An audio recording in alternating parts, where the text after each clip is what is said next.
أعوذ بالله من الشيطان الرجيم.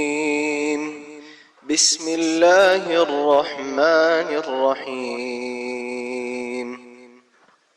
يا أيها الذين آمنوا إذا لقيتم فئة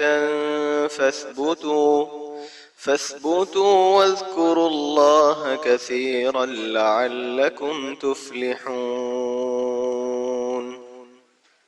وأطيعوا الله ورسوله ولا تنازعوا فتفشلوا وتذهب ريحكم واصبروا إن الله مع الصابرين. صدق الله العظيم. دو آیتیں ہیں.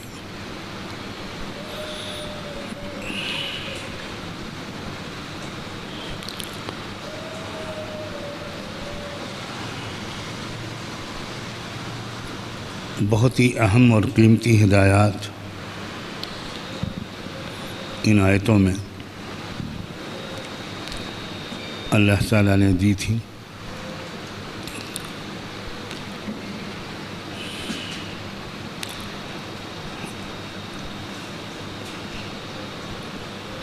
آج کے حالات میں ان ہدایات کی طرف توجہ دینے کی اور بہت ہی سنجیدگی کے ساتھ ان ہدایات پر عمل کرنے کی سخت ضرورت ہے. ایمان والوں کو جو ہدایات ان آیتوں میں دی گئی تھی وہ یہ تھی کہ اے ایمان والو، جب تمہارا کسی مخالف گروہ سے مقابلہ ہو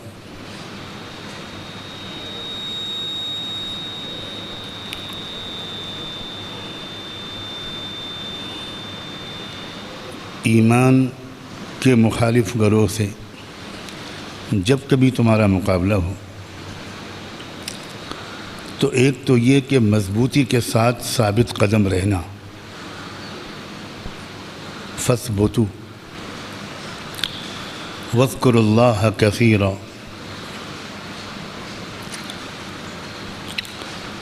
دوسری بات یہ کہ بہت کثرت سے اللہ کا ذکر کرتے رہنا،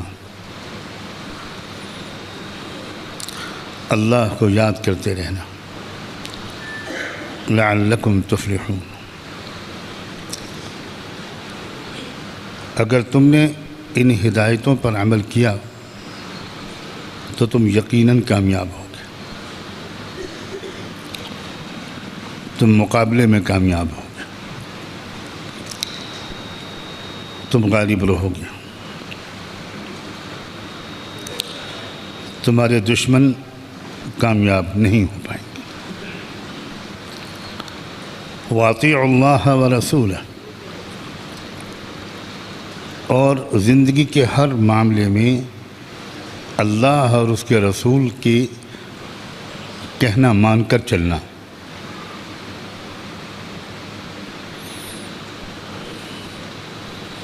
چوتھی ہدایت وَلَا تَنَازَعُوا.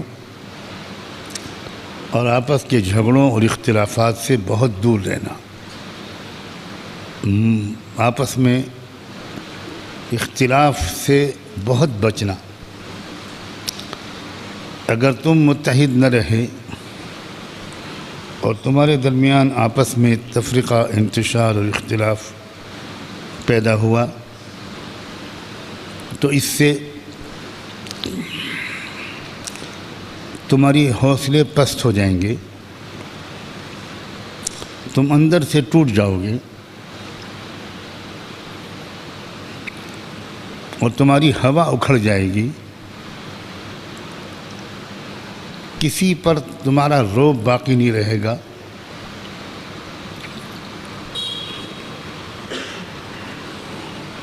وَاصْبِرُوا.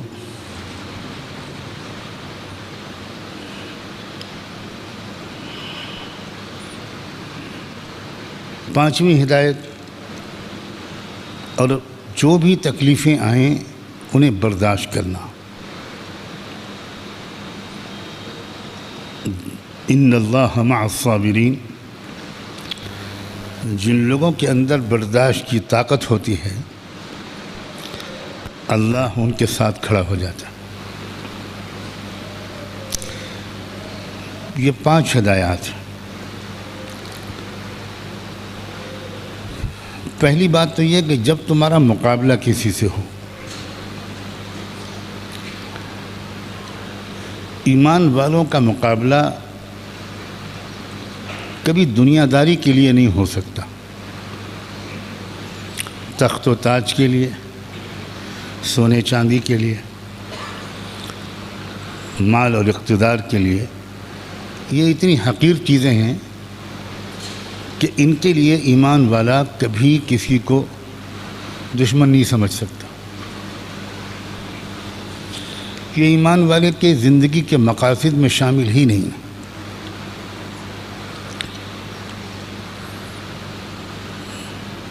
جس طرح شہر میں اچھے خاندانوں کے بچے گائے بھینس کے گوبر پر نہیں لڑتے، یہ دیہات کے ان پڑھ گھرانوں کے غریب گھرانوں کے بچے لڑ سکتے ہیں گائے بھینس کے گوبر پر، ویسے ہی ایمان والا دنیا کی حقیر متاع پر کبھی لڑ نہیں سکتا.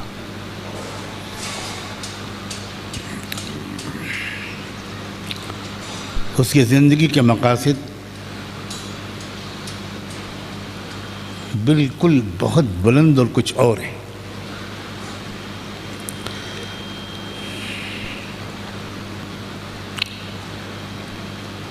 ایمان والے یہ تمنا کریں کہ دنیا میں کوئی ان کا مقابل اور حریف نہ ہو، کوئی مخالف نہ ہو. یہ تمنا بھی غلط ہے. ایمان والے ہوں گے تو کفر والے ان کے دشمن ہوں گے، اور کفر و اسلام کی کشمکش اور حق اور باطل کی لڑائی یہ ازل سے ہے اور ابد تک رہے گی. اس کو اوائڈ کیا ہی نہیں جا سکتا. اور اس کی ایک حکمت اور فائدہ یہ بھی ہے کہ کفر کی چیلنجز سے ایمان والوں کا ایمان مضبوط ہوتا ہے.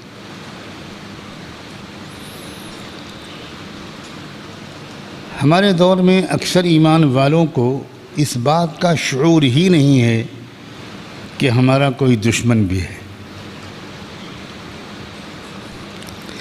اس لیے دلوں کے اندر وہ جذبات جو ہونے چاہیے اکثر و بیشتر ایمان والوں کے دلوں میں نہیں.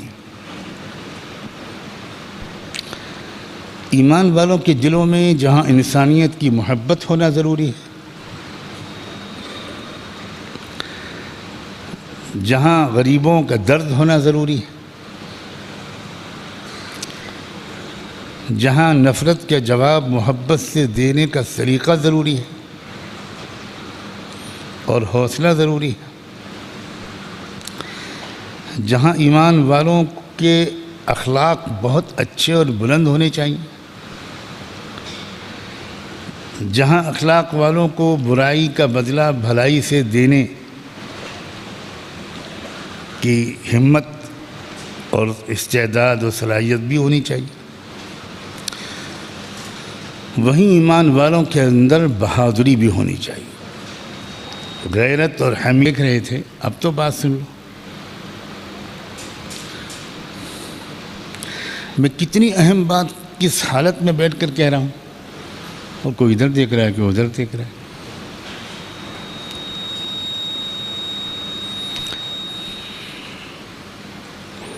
یہ ناقدریاں ہی ہیں جو ہم کو مجالس سے اب محروم کر رہی ہیں. ہمارا حال یہ ہے کہ ہم زیادہ تر تذکرہ سنتے ہیں پیام انسانیت کا. اسلام دین رحمت ہے، اسلام انسانیت سے محبت سکھاتا ہے، بالکل درست ہے، یہ بات 200% درست ہے۔ اسلام اخلاق سکھاتا ہے، اسلام معاف کرنے کا حوصلہ دیتا ہے، مکارم اخلاق کی تعلیم دیتا ہے، لیکن یاد رکھیں اخلاق نرم بھی ہوتے ہیں اور گرم بھی ہوتے ہیں۔ اردو میں اخلاق صرف نرم اخلاق کو کہنے لگے، عربی میں اخلاق صرف نرم اخلاق کو نہیں کہتے۔ کم سے کم ہمارے علماء اور طلباء تو اس فرق کو سمجھیں۔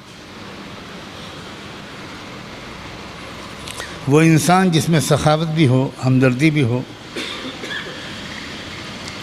ان غریبوں کا درد بھی ہو،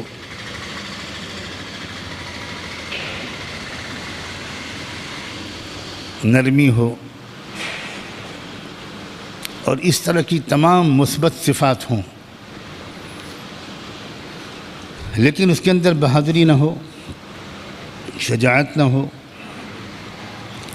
حق پر ڈٹے رہنے کا مزاج نہ ہو، ظالم کی کلائی موڑ دینے کا حوصلہ نہ ہو، بہادری کے ساتھ ظلم کا مقابلہ کرنے کا جذبہ نہ ہو،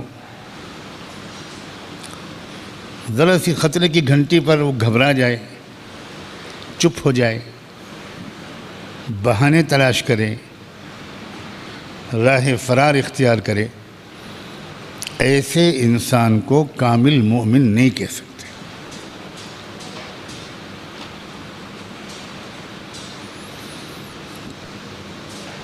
بہادری کا جذبہ بھی ضروری ہے اور ہمدردی کا جذبہ بھی ضروری ہے۔ یہ سیکھنا پڑے گا کہ بہادری کا جذبہ کہاں استعمال ہو اور ہمدردی کا جذبہ کہاں استعمال ہو۔ ہمیں یہ نفسیاتی بات یاد رکھنی چاہیے کہ ہمارے اندر خالق فطرت نے جو فطری جذبے رکھے ہیں وہ اپنی تسکین کرا کر چھوڑتے ہیں۔ اگر ہم نے اپنی فطری جذبوں کی تسکین صحیح جگہ پر کر لی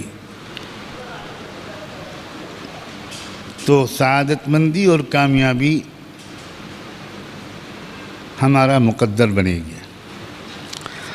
اور اگر ہم نے اپنے فطری جذبوں کی تسکین صحیح جگہ پر نہ کی تو ہمارے فطری جذبے غلط جگہوں پر اپنی تسکین کروا کر چھوڑیں گے۔ جذبہ اپنی تسکین کرائے بغیر مانتا نہیں۔ اگر کسی کو حریف سمجھنا، کسی کو دشمن سمجھنا، یہ ایک فطری جذبہ انسان کے اندر رکھا گیا ہے۔ ہر انسان کا، ایک نارمل انسان کا ایک جذبہ اور تمنا یہ بھی ہوتی ہے کہ کوئی اس کا مقابل ہو جس سے وہ مقابلہ جیتے۔ اسی لیے فطری صلاحیتوں کو اجاگر کرنے کے لیے کمپٹیشن رکھے جاتے ہیں۔ یہ اسی فطرت کی وجہ سے ریس رکھی جاتی ہے، مقابلے رکھے جاتے ہیں، تاکہ انسان اس فطری جذبے کی وجہ سے زیادہ محنت کرے گا اور یہ کوشش کرے گا کہ میں جیت جاؤں، میں نمبر 1 پر آ جاؤں۔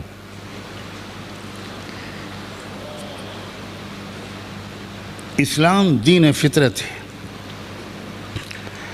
اور فطری جذبوں کے صحیح جگہ پر تسکین کی رہنمائی ایسی انداز سے اسلام نے کی ہے کہ اس کے صرف اس خوبصورت پہلو کو اگر بیان کیا جائے مختلف جذبوں کی مثال دے کر تو گھنٹوں نہیں ہفتے بھی کم پڑ جائیں گے۔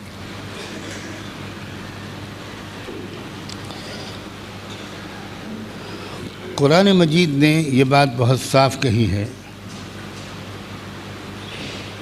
کہ شیطان ہے جو انسانوں کا دشمن ہے. ہمارا اصل دشمن شیطان ہے اور شیطان کے مددگار لوگ ہیں. اب اگر ہمارا اندر کا یہ جذبہ جس کا میں ذکر کر رہا ہوں، اس کا رخ شیطان کو شکست دینے اور شیطان سے جیتنے کی طرف نہ ہوا اور شیطان کی سپورٹیو طاقتوں کو شکست دینے کی طرف نہ ہوا، جن کو قرآن کہتا ہے اولیاء الشیطان، حزب الشیطان، تو یہ جو جذبہ ہے یہ ہم کہیں اور تو استعمال ہوگا اور پھر وہ آپس ہی میں استعمال ہو. اس لیے یاد رکھیں کہ جو آپس میں لڑتا ہے یہ اس بات کی علامت ہے کہ اس کے اندر کفر اور ظلم سے لڑنے کا جذبہ بالکل ہے ہی نہیں. اس لیے اس کی سارا یہ جذبہ آپس میں لڑنے پر کی طرف اس کو متوجہ کر رہا ہے. اور یہ بھی یاد رکھیں کہ جس کے دل میں کفر اور ظلم سے لڑنے کا جذبہ ہوگا وہ کبھی آپس میں نہیں لڑے گا. ہزار اس کو اکسایا جائے، ہزار اس کو اشتعال دلایا جائے، ہزار اس کو الجھایا جائے، لیکن وہ کسی قیمت پر الجھنے پر تیار نہیں ہو. اس کا رخ ایک ہی طرف رہے گا، اس کے جذبات کا رخ ایک ہی طرف رہے گا، اس کی کوششوں کا رخ ایک ہی طرف رہے گا. یا ایھا الذین آمنوا اذا لقیتم فئۃ، جب تمہارا مقابلہ کسی گروہ سے ہو، فاثبتوا، تو گھبرا مت جانا، ڈر مت جانا،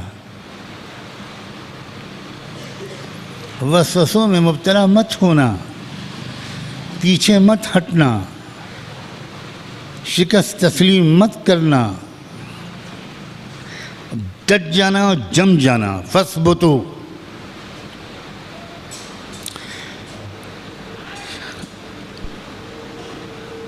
کیا یہ بتانے کی ضرورت ہے کہ اس وقت اذا لقیتم فئۃ نہیں، اذا لقیتم فئات کا دور ہے. ایک گروہ امت مسلمہ کے پیچھے نہیں پڑا ہے، اقوام عالم امت مسلمہ کے پیچھے پڑی ہے. یہ وہ دور ہے، اس کو محسوس کرنا چاہیے. اگر یہ کسی کو محسوس ہوتا ہو کہ ابھی بھی بہت بڑی تعداد ان لوگوں کی ہے جن کو اپنے کیریئر کی فکر ہے، بٹر اور بریڈ کی فکر ہے، لیکن دنیا کے نقشے پر جو کچھ ہو رہا ہے اس کی کوئی فکر نہیں ہے، اور ان کے دل میں کوئی غیرت اور حمیت کے جذبات نہیں ہیں، تو اس آدمی کے بارے میں تبصرہ کرنا ہی مشکل ہے کہ وہ نارمل ہے اپنے دماغ کے لحاظ سے، یا اسے کسی بہت سیریس علاج کی ضرورت ہے.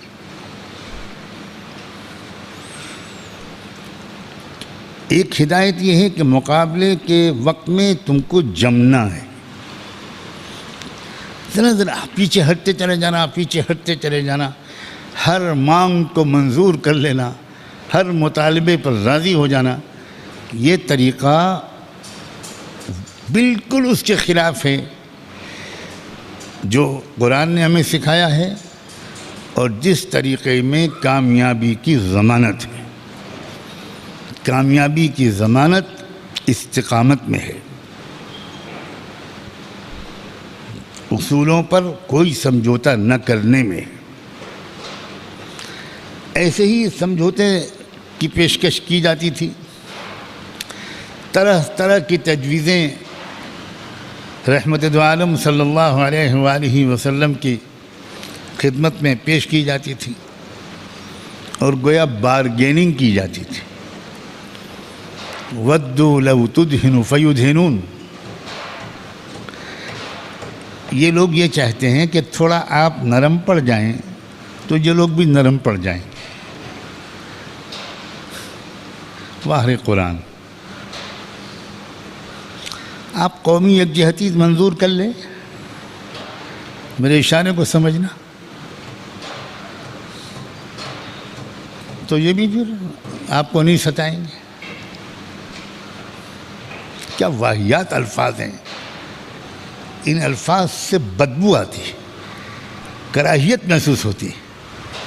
کفر و ایمان کے درمیان قومی یکجہتی،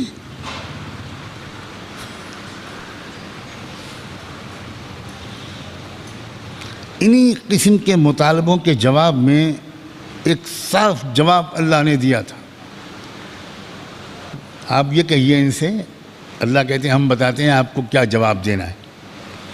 آپ کو جواب دینا ہے قل یا ایھا الکافرون لا اعبد ما تعبدون۔ عجیب بات ہے، یہاں یہ نہیں کہا یا ایھا الناس، یا ایھا الکافرون۔ کیا ٹیمپریچر ہے، کیا درجہ حرارت ہے ان الفاظ کا، سلگتے ہوئے انگارے کے ہاتھ رکھتے ہوئے ڈر لگتا ہے۔ یا ایھا الکافرون، او کافرو، لا اعبد ما تعبدون، جن چیزوں کی تم پوجا کرتے ہو میں ان کی بندگی ہرگز نہیں کروں گا۔ ولا انا عابد ما عبدتم، دوبارہ دہرایا، صیغہ بدل کے دہرایا، بات لمبی ہو جائے گی۔ ولا انتم عابدون ما اعبد، کیا قومی یکجہتی بھائی؟ میں پھر کہتا ہوں، خدمت خلق، انسانیت کی محبت، غریبوں کا درد، شرافت، حسن اخلاق، عفو و درگزر، بردباری اور ان جیسے سینکڑوں اخلاق۔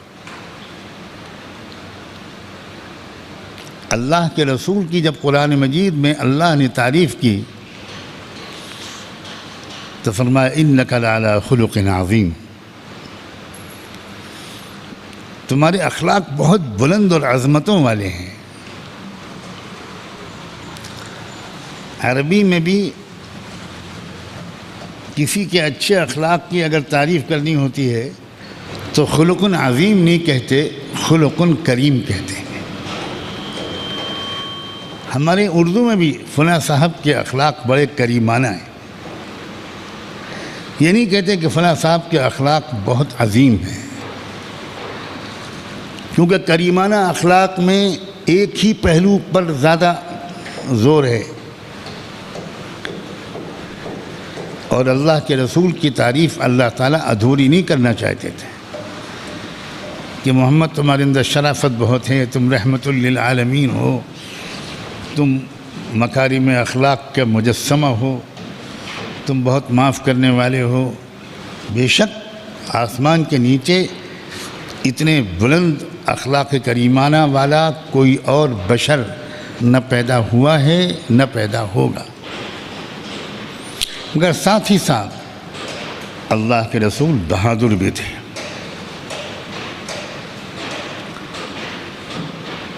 جری بھی تھے، حوصلہ مند بھی تھے۔ وہ اگر اتنی لمبی نمازیں پڑھتے تھے کہ پیروں پہ سوجن آ جاتی تھی، وہ اگر غریب پرور تھے، ہر غلام کو، ہر مظلوم کو گلے سے لگانے والے تھے، تو وہ فوجی لباس اور ہیلمٹ اور پہن کر گھوڑے پر سوار ہو کر وہ میدان جنگ کی قیادت کرنے والے کمانڈر ان چیف بھی تھے۔ یا ایھا الذین آمنوا اذا لقیتم فئۃ فاثبتوا، اور فرمایا دوسری بات واذکروا اللہ کثیرا، سبحان اللہ، اور ساتھ نے فرمایا اور کثرت سے اللہ کا ذکر کرو۔ جس دن امت کے اندر یہ دونوں چیزیں اکٹھا ہو گئیں اسی دن شب و روز بدل جائیں گے۔ آج کچھ میدان میں مقابلہ کرنے والے ذکر نہیں کرتے، ذکر کرنے والے میدان میں مقابلہ نہیں کرتے۔ یہی ادھورا پن ہے جو امت کو تباہ کیے ہوئے ہے۔ علامہ اقبال نے کہا تھا، یا وسعت افلاک میں تکبیر مسلسل، یا وسعت افلاک میں تکبیر مسلسل، یا خاک کی آغوش میں تسبیح و مناجات۔ یہ دونوں چیزیں جمع ہونی چاہیے۔ اس خانقاہ کا پیغام یہی ہے، دونوں چیزیں اپنے اندر پیدا کرنے والے، اس کا شوق رکھنے والے یہاں آئیں تو دل خوش ہوگا۔ جب تک یہ دونوں چیزیں ہر فرد میں جمع ہونی ہوں، انصاف کا نظام قائم نہیں ہو سکتا۔ فَاثْبُتُوا وَاذْكُرُوا اللَّهَ كَثِيرًا۔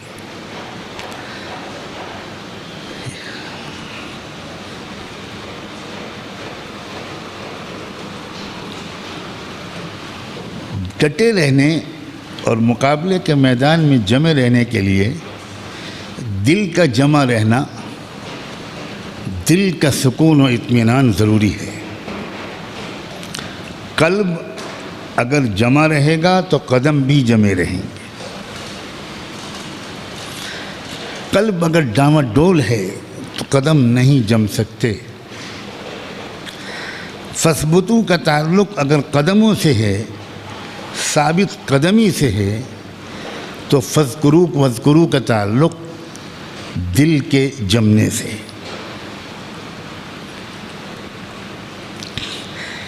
جیسے ہی خطروں اور حملوں کے اور مقابلے کے وقت میں انسان اس ذات کو یاد کرتا ہے جس کی قدرت میں سب کچھ ہے، تو اس کے اندر سے دشمن کا سارا رعب نکل جاتا ہے، خوف نکل جاتا ہے۔ اللہ کا دل، الخوف اگر دل میں آ گیا اور اللہ کی یاد دل میں رچ بس گئی تو کسی کا خوف دل میں نہیں آ سکتا۔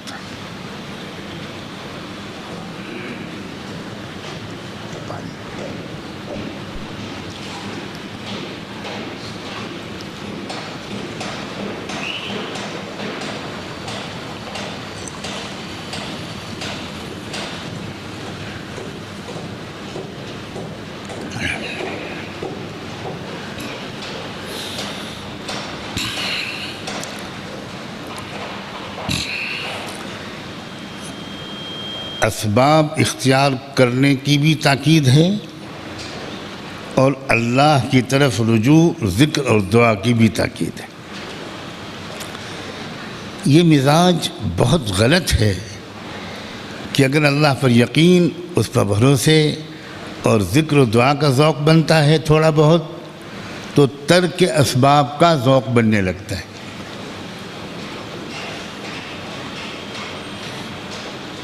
اور اگر اسباب اختیار کرنے کی اہمیت کا احساس ہوتا ہے اور ہر لحاظ سے تیاری رکھو، معاشی اعتبار سے مضبوط کرو اپنے آپ کو، تعلیمی اعتبار سے اپنے کو مضبوط کرو، وغیرہ وغیرہ، تو پھر ذکر و مناجات اور دعا اور اللہ سے تعلق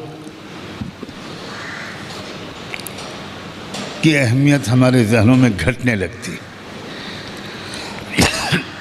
اس ادھورے پن کو دور کر لینے کا وقت آ گیا۔ اور پھر فرمایا وَاذْكُرُوا اللَّهَ كَثِيرًا، بہت زیادہ اللہ کو یاد کرو۔ اگر آپ اپنی بیوی سے کہیں جو کہیں دور ہو کہ بھئی میں ہفتے میں ایک بار تو مجھے بہت یاد آتی ہوں، تو انشاءاللہ اب آگے میں کیا کہوں، وہ اپنے لیے دوسرا شوہر تلاش کرنا ایمانداری سے شروع کرے گی اور میری دعائیں تو اسی کے ساتھ ہوں گی۔ اگر آپ فرمائیں کہ بھئی تم madam I love you 24 hours میں تم کو 24 سیکنڈ بہت یاد کرتا ہوں، تو ایسا کھانا پکا کے کھلائے گی کہ آپ ٹوائلٹ سے نکل ہی نہیں پائیں گے زندہ۔ آپ کیا سمجھتے ہیں ان کے پاس ہتھیار نہیں ہے؟ نہیں ہے تو میں بتاؤں گا، کیونکہ میں ان کا سپورٹر ہوں۔ جو صرف 24 سیکنڈ یاد کرے اس کا پہلا دایاں ہاتھ کاٹا جائے، پھر بایاں پیر کاٹا جائے۔ ہم لوگ 24 گھنٹے میں آدھا گھنٹہ نماز میں لگاتے ہیں اور کہتے ہیں وہ ہو گیا کب؟ اذکروا اللہ کثیراً۔ میدان جنگ میں یہ ہدایت دی جا رہی ہے، ہم سے اپنے کمروں اور خانقاہوں میں ذکر نہیں ہوتا، اور اللہ فرما رہا ہے مقابلے کے وقت میں مضبوطی سے جمے بھی رہنا اور کثرت سے مجھے یاد بھی کرتے رہنا۔ واہ واہ واہ واہ! جو لوگ مقابلے کے وقت میں ان دونوں ہدایتوں پر عمل کریں گے، دنیا کی کوئی طاقت ان پر غالب نہیں آ سکتی۔ آزما کر دیکھ لو۔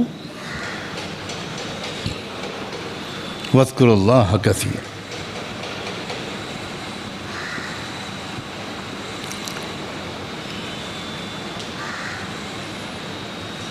خطروں کے وقت میں، دباؤ کے وقت میں، پریشر کے وقت میں اللہ کی یاد دل میں سکینت اتارتی ہے، اور یہ سکینت ایک عجیب و غریب چیز ہے کہ جن خطروں کے احساس سے لوگ تھر تھر کانپ رہے ہوتے ہیں، انہی خطروں کے درمیان سکینت والا انسان نہایت مضبوط حوصلے کے ساتھ ڈٹا ہوا ہوتا ہے۔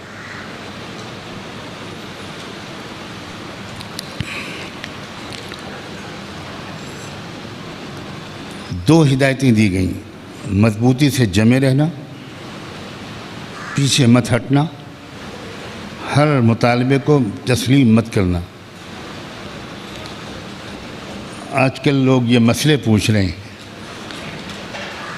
اور مسئلے پوچھنے کا انداز بھی ایسا ہوتا ہے کہ سوال میں جواب چھپا ہوتا ہے،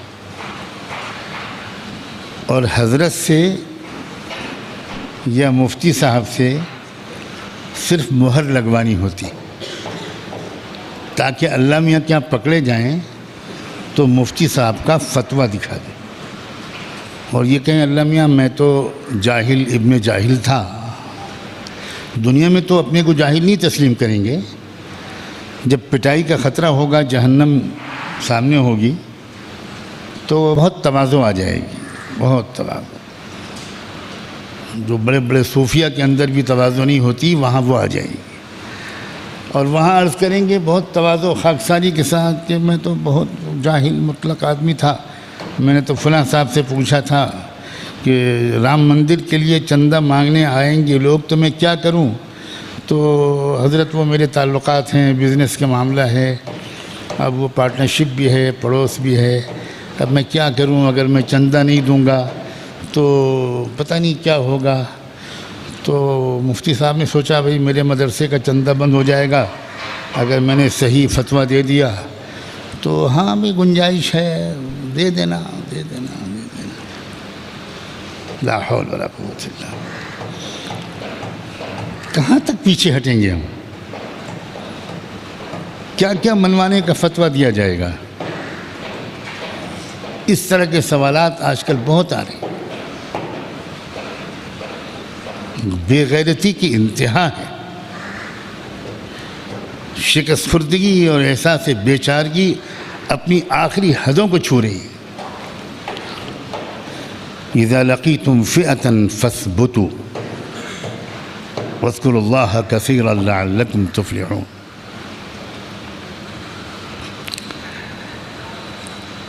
اللہ کا ذکر تم اس طرح کرو کہ کسی ناہنجار کو تم سے یہ کہنے کی جرأت ہی نہ ہو، کوئی تمہارے گھر کے دروازے کو دستک دے ہی نہ پائے، کر کے تو دیکھو۔ وَأَطِيعُوا اللَّهَ وَرَسُولَهُ، تیسری ہدایت، اور ہر معاملے میں اللہ کے احکام کی پابندی کرو، اللہ و رسول کے کہنے پر چلو۔ بار بار سنتے رہتے ہیں ہم لوگ، اس لیے وہ اثر شاید ہمارے دل قبول نہیں کرتے۔ جو انسان کوشش کرتا ہے کہ ہر کام شریعت کے حکم کے مطابق کرے، اس انسان کے اندر بزدلی نہیں آ سکتی۔ یہ جڑا ہوا ہے آپس میں مسئلہ۔ وہ انسان خود اعتمادی سے بھر جاتا ہے، اللہ کی حکموں پر عمل کرنے کی وجہ سے ایک بہادری، خود اعتمادی، قوت فیصلہ، قوت ارادی، یہ چیزیں اندر پیدا ہوتی ہیں۔ جگمگاہٹ، خوف، یہ سب چیزیں دل سے نکل جاتی ہیں۔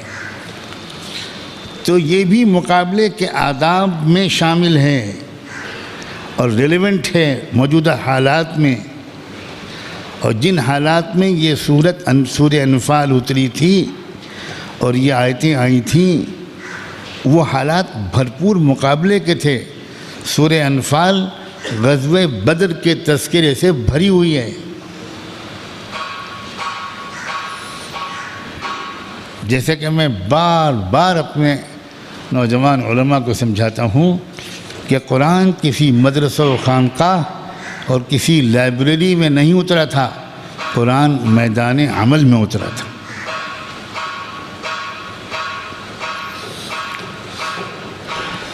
چوتھی ہدایت دی گئی، وَلَا تَنَازَعُوا فَتَفْشَلُوا، اور آپس میں جھگڑو مت۔ آپس کے جھگڑے سے دو نقصان ہوں گے، ایک تمہارے اندر حوصلہ پست ہو جائے گا، ہمت پست ہو جائے گی، نفسیاتی طور پر تم شکست کھا جاؤ گے، اور اصل شکست و فتح نفسیاتی ہوتی ہے۔ جنگیں اندر پہلے جیتی جاتی ہیں، باہر اندر کی جیت کا ظہور ہوتا ہے۔ کوئی قوم اندر سے ہار جائے وہ باہر نہیں جیت سکتی، اور جو اندر سے جیتی ہوئی ہو وہ باہر نہیں ہار سکتے۔ اور اندر کی شکست و فتح کا تعلق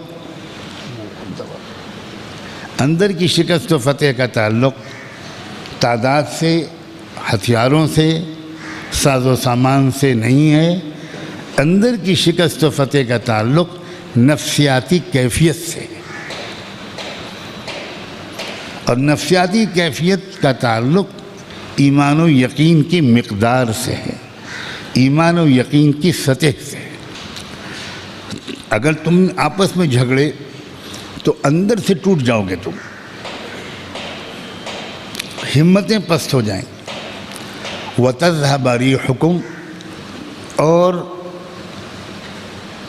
تمہارا رعب دشمن پر پڑنے کے بجائے دشمن کا رعب تم پر پڑے گا، تم خوف زدہ ہو جاؤ گے، تمہاری ہوا اکھڑ جائے گی۔ اللہ کے رسول صلی اللہ علیہ وسلم نے یہ تک فرما دیا کہ نصرت بالرعب،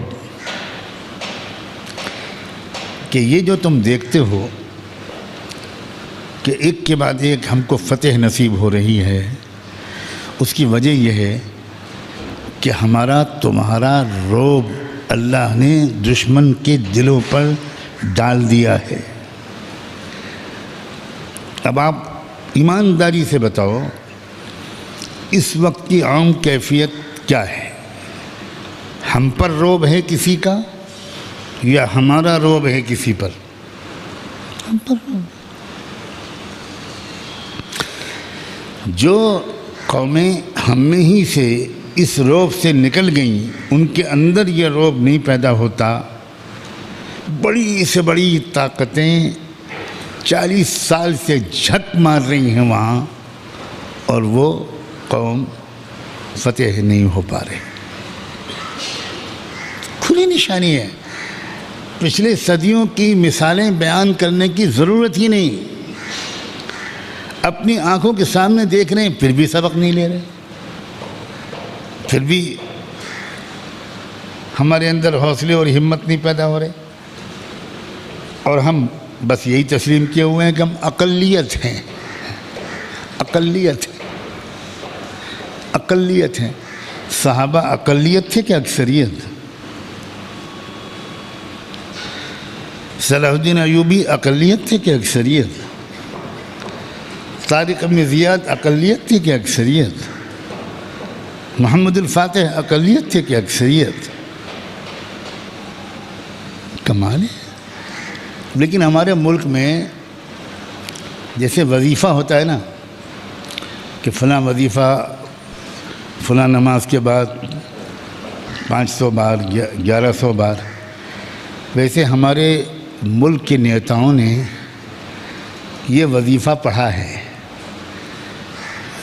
اتنا پڑھا کہ مسلمان اقلیت الپ سنکھیک مائنورٹی اتنی مرتبہ وظیفہ پڑھا کہ ہم لوگ بھی سمجھے ہم اقلیت۔ کم من فئۃ قلیلۃ غلبت فئۃ کثیرۃ باذن اللہ۔ قرآن نے تو اسی کو توڑا ہے کہ بابا تاریخ اٹھا کر دیکھو کتنی بار اقلیتوں نے اکثریتوں کو شکست دی ہے۔ جب صبح شام ہر وقت ایک ہی لفظ سنیں گے اور مسلمان قائدین اور علماء بھی وہی اقلیت اقلیت اقلیت اقلیت اقلیت، کیا بکواس ہے یہ؟ قرآن مجید کے پر یقین رکھنے والا وہ قوموں کی تعداد کے حساب سے قوموں کی فتح و شکست کے اصول سمجھتا ہے، کیا تعلق تعداد سے؟ اندرونی ہمت و حوصلہ، نفسیاتی کیفیت، قدموں کا جمع رہنا، اللہ کا کثرت سے یاد کرنا، اللہ کا اور رسول کا ہر معاملے میں کہنا ماننا، اور آپس کے اختلافات سے بچنا، اور آخر میں وَاصْبِرُوا۔ اور دیکھو مقابلے کے میدان میں آؤ گے تو کچھ نہ کچھ تو تکلیفیں ہوں گی۔ تم یہ سوچو کہ مقابلہ کریں اور تکلیف کوئی نہ ہو، یہ تو بالکل ایسا ہو گیا کہ جیسے فٹ بال کی 2 ٹیمیں میچ کھیل رہی ہوں اور ایک ٹیم کے کھلاڑی انٹرول میں کوچ سے آ کر شکایت کریں کہ سر ان کو سمجھائیے وہ گول کر رہے ہیں، دیکھیے یہ کہہ دیجئے وہ مان جائیے، ان سے کہیے مان جائیں، وہ گول نہ کریں۔ ہاں تو کیا وہاں وہ گلاب کے پھول برسانے آئے تھے؟ اگر ہم مقابلے کے میدان میں ڈٹیں گے تو تکلیفیں تو آئیں گی، پھر کیا شکایت کرنا کہ تکلیفیں آ رہی ہیں؟ یہ الگ بات ہے کہ دوسروں کو دیکھنے میں وہ تکلیفیں لگیں گی، لیکن جس کو تکلیف دی جا رہی ہے اس کو اسی تکلیف میں وہ لذت آئے گی جو اس کو کبھی کسی اور لذت میں نہیں آئی تھی۔ یہ تو کوئی ابراہیم علیہ السلام سے پوچھے کہ زندگی میں کبھی ان کو اتنی ٹھنڈی ہوا محسوس ہوئی تھی جتنی آگ کے الاؤ میں بیٹھ کر محسوس ہوئی؟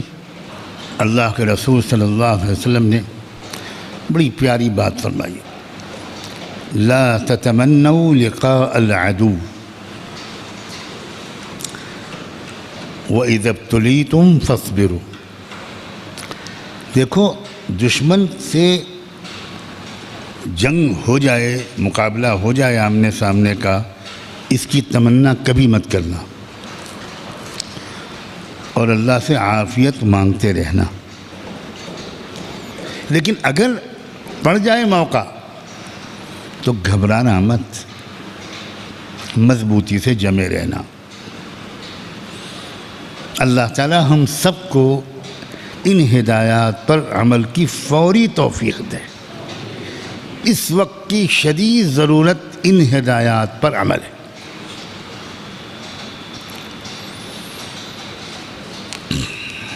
کفر کی دنیا کفر کی بنیاد پر ایک دوسرے کی حامی و مددگار بن چکی ہے،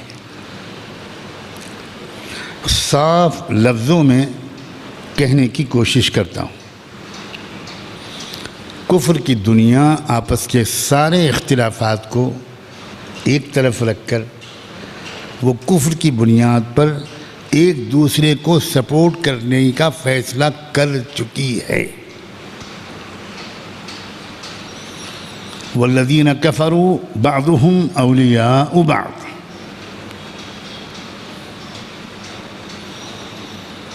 اللہ تعالیٰ نے یہ ذکر کرنے کے بعد ایمان والوں کو مخاطب کر کے یہ کہا ہے الا تفعلوه تکن فتنة فی الارض وفساد کبیر،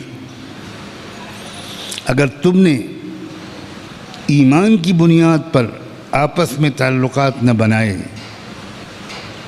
اور صرف ایمان کی بنیاد پر ایک دوسرے سے محبت، حمایت اور تائید کا مزاج نہ بنایا، مسلکوں کی بنیاد پر الگ الگ تم گروہوں میں بٹے رہے، جماعتوں کی بنیاد پر، اداروں کی بنیاد پر، علاقوں کی بنیاد پر، زبانوں کی بنیاد پر اگر تم بٹے رہے تو یاد رکھنا اگر یہ اس سے کیا ہوگا، زمین میں، دنیا میں فتنہ و فساد برپا ہو کر رہے گا، بہت بڑے پیمانے پر، فتنۃ فی الارض وفساد کبیر، بہت بڑے پیمانے پر۔ ہر عمل کا الگ اثر ہوتا ہے، یاد رکھیں، ہر عمل کا الگ اثر ہوتا ہے۔ نمک کا اثر الگ ہے، شکر کا الگ ہے، ہر کھانے پینے کی چیز کا اثر، اسی طرح ہر عمل کا اثر الگ ہے۔ نماز کا اثر الگ ہے، روزے کا اثر الگ ہے، تلاوت کا اثر الگ ہے۔ اگر تم نماز روزہ کرتے بھی رہے لیکن آپس میں تعلقات ایمان کی بنیاد پر نہ بنائے، ایک مضبوط اور متحد امت کلمے کی بنیاد پر نہ بنے، تو تمہاری نماز، روزے اور بقیہ سب اعمال زمین میں فتنہ و فساد کو روک نہیں پائیں گے۔ ہر عمل کا الگ اثر ہوتا ہے۔ سالن میں سب چیزیں پڑ جائیں لیکن نمک نہ پڑے، ذائقہ نہیں آئے گا۔ کوئی جواب دے کہ صاحب میں نے تو یہ بھی ڈال دیا، وہ بھی ڈال دیا، یہ بھی ڈال دیا، وہ بھی ڈال دیا، یہ بھی ڈال دیا، وہ بھی ڈال دیا، ایک نمک ہی تو نہیں پڑا۔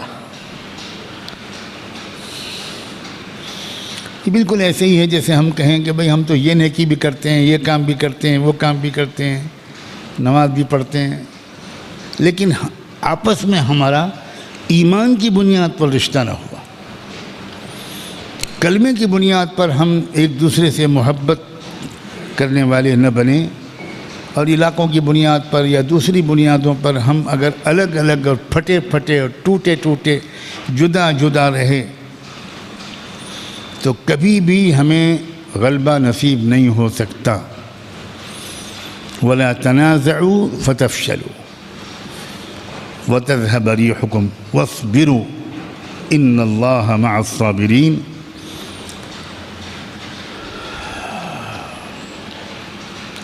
برداشت کرو، کچھ تکلیفیں اگر آئیں تو ان کو برداشت کرنا، خطرے اگر آئیں درپیش ہوں تو ان کو برداشت کرنا، ہمت سے کام لینا۔ ان اللہ مع الصابرین، اللہ تعالیٰ کی مدد، معیت انہی لوگوں کو حاصل ہوتی ہے جو ناقابل برداشت چیزوں کو بھی برداشت کرنے کا حوصلہ اپنے اندر پیدا کر لیتے ہیں۔ انہی کو اللہ تعالیٰ انہی کی مدد کرتا ہے، انہی کو غلبہ نصیب فرماتا ہے، انہی کو کامیاب کرتا ہے۔ بس آج کی مجلس میں اتنا ہی، یہی 5 ہدایات، اس کو اپنا ایک لائحہ عمل بنائیے، اپنی شخصیت اور کردار کا اٹوٹ انگ بنائیے، لازمی اور بنیادی حصہ بنائیے۔ ہمیں محسوس ہونا چاہیے ہم میں سے ہر شخص کو کہ ہم میدان عمل میں ہیں اور مقابلے کے میدان میں ہیں۔ مقابلے کے میدان میں جس کو جو ڈیوٹی دی جائے وہ کرتا ہے، لیکن اس کو بھی یہ محسوس ہوتا رہتا ہے کہ میں بھی فوج کا ایک حصہ ہوں۔ وہ چاہے فوج کا کچن چلاتا ہوں، چاہے وہ فوج کی گاڑیوں کا ڈرائیور ہو، چاہے وہ فوج کا انجینئر ہو، چاہے وہ فوج کا ڈاکٹر ہو، لیکن وہ محسوس کرتا ہے کہ میں بھی اسی مقابلہ کرنے والی ٹیم کا حصہ ہوں۔ اس کو بھی پوری ٹریننگ ملتی ہے، اس کو بھی پوری تربیت ملتی ہے، اس کو بھی تمام عہدے ملتے ہیں، اعزاز ملتے ہیں۔ ہم سب کو یہ محسوس کرنا چاہیے اور دونوں پہلوؤں میں ہم کو ترقی کرنی ہوگی، خدمت خلق کے میدان میں، انسانیت کی محبت کے میدان میں، نفرتوں کا جواب محبت سے دینے کے میدان میں، پوری انسانی برادری سے، خاص طور پر اپنے ملک کے باشندوں سے غربت اور جہالت کی لعنتوں کو دور کرنے کے لیے منصوبہ بند کوششوں کے میدان میں، اس میں بھی ہم کو ترقی کرنی ہوگی، اور عزیمت، استقامت، بہادری، جرأت، غیرت و حمیت، ان سب پہلوؤں سے بھی ہمیں اپنے کو مضبوط بنانا ہوگا۔ دونوں پٹریوں پر جب گاڑی چلے گی تب انشاءاللہ ہم اپنی منزل تک پہنچیں گے۔ یہ بات امید ہے کہ آج کی اس گفتگو سے اچھی طرح واضح ہو گئی ہوگی۔ دونوں میں کوئی تضاد نہیں ہے، دونوں لازم ہیں، دونوں بالکل یکساں طور پر لازم ہیں۔ کوئی نہیں کہہ سکتا کہ یہ پہلو زیادہ اہم ہے اور وہ پہلو کم اہم ہے۔ دونوں برابر کی اہمیت کے حامل ہیں، دونوں کی طرف توجہ کرنی چاہیے اور دونوں میں ہم کو آگے بڑھنا ہوگا۔ اللہ تعالیٰ یہ تربیت سمجھداری کے ساتھ لینے کی ہمارے نوجوانوں کو خاص طور پر توفیق عطا فرمائے۔ وہ گرہ سے باندھ لیں کہ آج وضاحت کے ساتھ ایک بات آئی ہے اور ہم کو دونوں میدانوں میں آگے بڑھنا ہے، اللہ سے تعلق میں، ذوق عبودیت میں، ذوق دعا و مناجات میں بھی، ذوق ذکر میں بھی، خدمت خلق اور احترام انسانیت کے شعبے میں بھی، اور وقت ضرورت بہادری، حمیت، غیرت، جرأت، شجاعت و استقامت کے اعتبار سے بھی ہم سب کو آگے بڑھنا ہے۔ مردوں کو بھی آگے بڑھنا ہے، عورتوں کو بھی آگے بڑھنا ہے۔ بوقت ضرورت عورتوں نے بھی جرأت، شجاعت، استقامت کی جو تاریخ رقم کی ہے، اس میں تو کئی بار ایسا بھی ہوا کہ مردوں کے اکھڑتے ہوئے قدم عورتوں کی ہمت کی وجہ سے اکھڑنے سے بچ گئے اور مضبوطی کے ساتھ جم گئے۔ عورتوں کا اصل میدان گھر سے باہر نکل کر مقابلے کا میدان نہیں ہے۔ نارمل حالات میں عورتوں کا میدان باہر نکل کر مقابلے کے میدان میں مردوں کی شانہ بشانہ وہ سب کرنا جو مرد کرتے ہیں، یہ نارمل حالات میں نہیں ہے۔ لیکن جذبات اسی طرح کے بنے رہنے چاہیے تاکہ ایمرجنسی حالات میں جب ضرورت پڑے تو عورتیں بھی وہ کام کرنے کے لیے بالکل تیار رہیں، ذہنی اور نفسیاتی طور پر جیسے صحابیات نے بار بار کر کے دکھایا۔ یہ واضح سبق اور پیغام ہے، اللہ کرے دور تک پہنچے اور ہمارے دلوں کے اندر رچ بس جائے۔ وآخر دعوانا ان الحمد للہ رب العالمین، لا الہ الا انت نستغفرک ونتوب الیک، نستغفرك ونتوب إليك. اللهم صل على سيدنا محمد وعلى آل سيدنا محمد وبارك وسلم. اللهم صل على سيدنا محمد صلاة تنجينا بها من جميع الأهوال والآفات وتقضي لنا بها جميع الحاجات وتطهرنا بها من جميع السيئات وترفعنا بها أعلى الدرجات وتبلغنا بها أقصى الغايات من جميع الخيرات في الحياة وبعد الممات إنك على كل شيء قدير. ربنا ظلمنا أنفسنا وإن لم تغفر لنا وترحمنا لنكونن من الخاسرين فلا تجعلنا من الخاسرين. اللہ ہم آپ کے بندے اور آپ کی بندیاں آپ کے حضور میں حاضر ہیں. اللہ ہم اقرار کرتے ہیں کہ جو موقع آپ نے ہم کو عنایت فرمائے اگر ہم نے ان موقعوں سے فائدہ اٹھایا ہوتا تو آج ہمارا حال بہت بہتر ہوتا. اللہ ہمارے ایمان مضبوط ہوتا، ہماری نمازیں بہتر ہوتی، ہمارے اخلاق بہتر ہوتے، ہمارے جذبات بہتر ہوتے. لیکن ہم نے ان موقعوں سے کما حق ہو فائدہ نہیں اٹھایا. اس قصور کو آج معاف فرما دیجئے اور بقیہ زندگی میں بھرپور فائدہ اٹھانے کی ہم سب کو توفیق عطا فرما، ہم سب کو توفیق عطا فرما. اے رب کریم، ایک لمبے وقفے کے بعد آج ایک تھوڑی سی تعداد میں دوست جمع ہوئے ہیں. اے رب کریم، خیر کے ساتھ پورے عالم میں دین کی مجالس کو جاری رکھنے کا فیصلہ فرما دیجیے.